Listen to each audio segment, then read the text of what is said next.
Cuba! It's me! Episode 57 of the W.I.L.L.I.W show, which stands for Wrestling is Life. Life is Wrestling. Now, this is a video I actually wanted to do yesterday, but certain circumstances kept me from doing it, so I figure a day too late will be okay still. At least I hope it is. This is my tribute on the birthday, which was yesterday, to Warhed.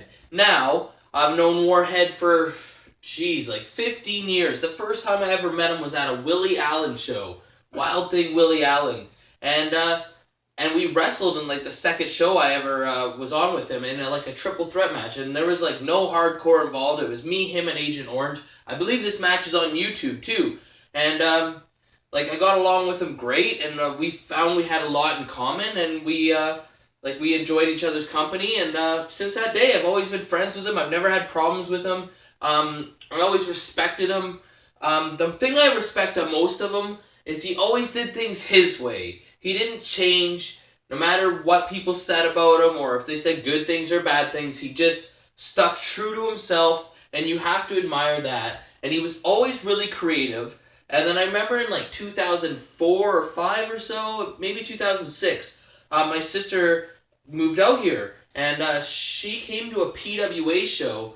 And she was like, he's the best, that Warhead guy. I love his whole character, like how he paints his face and how he's crazy.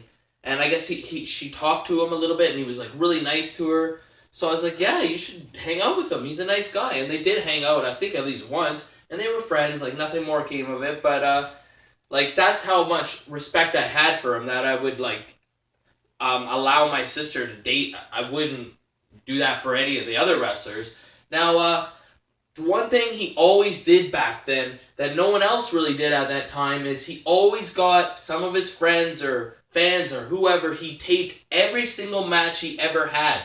And also the amount of work he put into these matches. Like, if he had some kind of like hardcore gimmick match or something like that, like if he had like a table or something, he would paint it. He would spend hours coming up with these creative things, or like a coffin, or just so many things. There's too many to name. He was always thinking outside the box. He always wanted to be different, and he did a lot of things that I had never seen anybody do before, and he came up with a lot of creative things. And I mean, still to this day, he's doing this. Like, I mean, not every single idea that he comes up, like for the promotions he books now, not every single one do I think is great, but most of them, and most of them are like different. I mean, especially in wrestling, when we've seen so many things, it's hard to think of anything new, and yet he's found a way to do that kind of stuff, like, and bring different styles and different stuff to the fans, because who wants to see the same stuff over and over?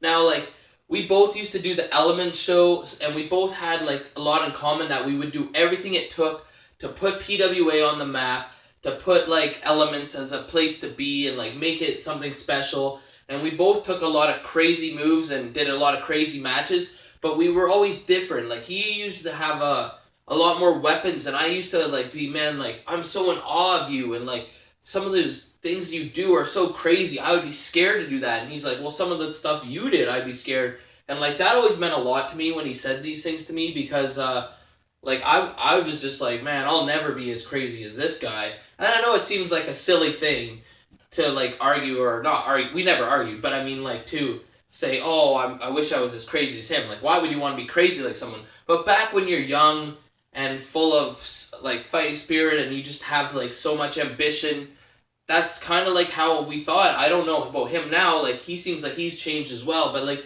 as you grow older, you realize you don't have to always do those things if you could be someone that's a character and stuff like that. But he was always thinking, like, he always cared so much, and he was always a student of the game. Like, he'd find these other guys that he respected, that he wanted to work, and he would like beg people to let him wrestle him, and he would like even save up his money and like offer to pay money, like, to bring this guy in, like, I'll chip in if you can book this guy so I can wrestle him. And I don't know if he ever did, but I know he offered it a couple times. And he's just a really good guy. Like, he's got his problems like we all do. I think he cares too much. Like, he feels so bad about certain things, and like, you know, if someone says they're not friends with him or anything, he really takes it to heart. He's always had like he had a bit of a rough upbringing at certain points in time, And it's just good to see him. I just want to see him happy, and I see glimpses of that. He's happy, like, but he doesn't like the drama and everything, which we all don't. But he's just got to keep his head high. There is a lot of people out there that love him, and like I have to say too, like back in the day, a lot of like the veterans of Ontario, they would like crap on him and shit on him and tell him just to quit and why is he doing that nonsense, and he stuck it out, and people wanted to see it. So like I know some of the wrestlers didn't think they wanted to see it, but the bookers wanted to see it because they knew it brought the fans in, and the fans wanted to see it. They liked that kind of stuff. Why do you think ECW was so popular? And I always admired him because he stuck it out. He didn't quit. He didn't give up.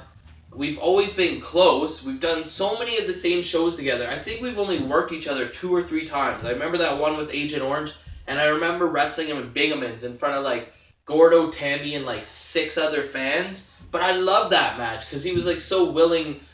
Anything that I was gonna do to him, he was not gonna put up with it. And people always used to say, "Oh, he's just like a hardcore wrestler. He doesn't know how to wrestle." That is not true, man. I've seen him train at so many different places.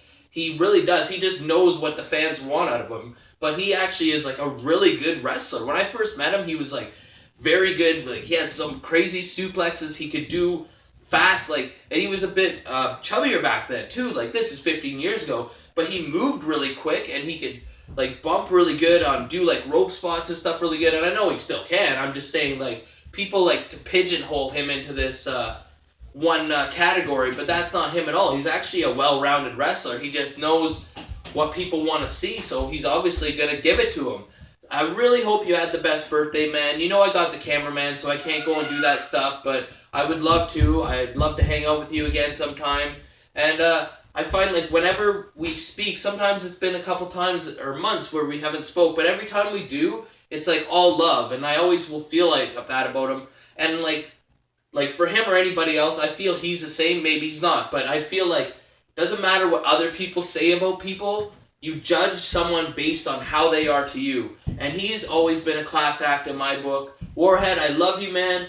I talked to you a couple days ago, and you were just saying like, oh, you're sick of the drama and everything. Just do you, man. Just be happy. You deserve that. After all you put in, all you've given back to Ontario wrestling, you bring so many new fans in, and like open up doors for other wrestlers to get fans. And if you don't want to do a promotion, or if you do want to wrestle, I know you were retired a couple times, but just be happy. You should be able to look in the mirror and know, man, you're a good person, and you've done it your way, and you should always feel happy and have no regrets. And so I hope you had a good birthday. I hope you like this tribute. You definitely deserve it. I'm sorry it was a day late. This is episode 57 of The W.I.L.L.I.W Show, which stands for Wrestling is Life. Life is Wrestling. Now remember, like, or you get a leg drop. Comment, or you get a clothesline. Subscribe, and you get a suplex. Fans, especially comment. I want to hear what are your favorite memories of Warhed. That always, like I know as a wrestler, when people say, oh, I love that match you did, or remember that time you did this, comment. Tell them that stuff. That will really make his day. Because sometimes we as wrestlers, we forget, people forget about us, or they don't forget, but they don't mention stuff. And just sometimes a couple of comments, like on Facebook or any other social media, sometimes you can really bring someone's spirits up and you don't even realize it. Like if you just say, remember that time you did that? I really enjoyed that. So let's do that for man. He deserves it. He has created a lot of great memories over the years for people and a lot of great moments. And let's tell him. Tell him what we liked, and tell him what we liked about and respected about him. And let's cheer him up. Let's make this, because I'm a day late, let's make this the Warhed birthday week. So this is Elian Habanero. I'm your host. I love wrestling. Cuba!